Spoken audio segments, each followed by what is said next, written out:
Hi, it's Amy Simpson from Breathe, Leave, Achieve, and I wanted to talk about being kind, but ultimately being kind to ourselves.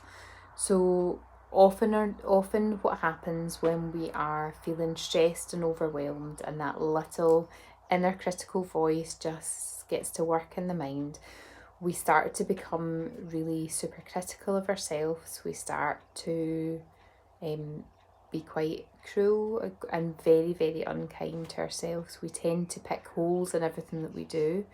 We tend to believe that everybody would have done it better, that we are the only ones that can't cope, or that we should be doing something different. And the reality is that it's so untrue. Remember, thoughts are not facts. So all of those stories that are running alongside is just because we're feeling overwhelmed. It's because we're in this state of no, we don't really know what to do, and those emotions are causing us just to kind of the mind almost to go into panic. So it loses its ability to think straight. It loses that ability to be able to take a step back. It loses that ability just to be able to show the kindness to ourselves in the same way that we would show to somebody else.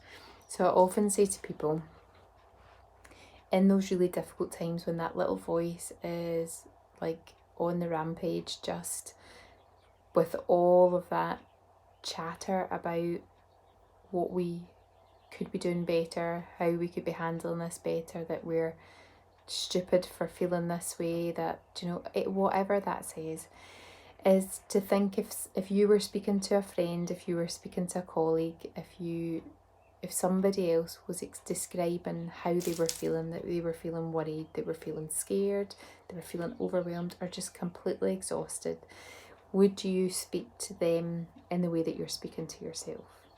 And I'm quite sure you wouldn't, because often we speak to ourselves in a way that we would never dream of speaking to anybody else.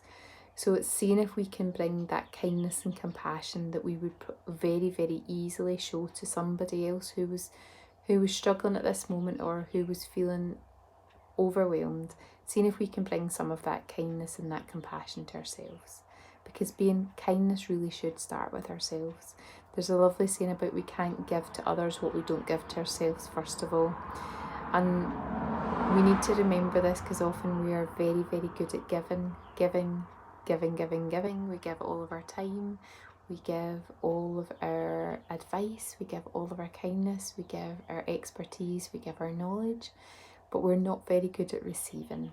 So we're not very good at receiving that kindness, firstly from ourselves, and also sometimes we also can we're not very good at receiving just support and help from other people. And it's remembering that actually there's a balance that's required. If we give, we have to be able to receive. We have to be able to top ourselves up, so that then we have more to give other people.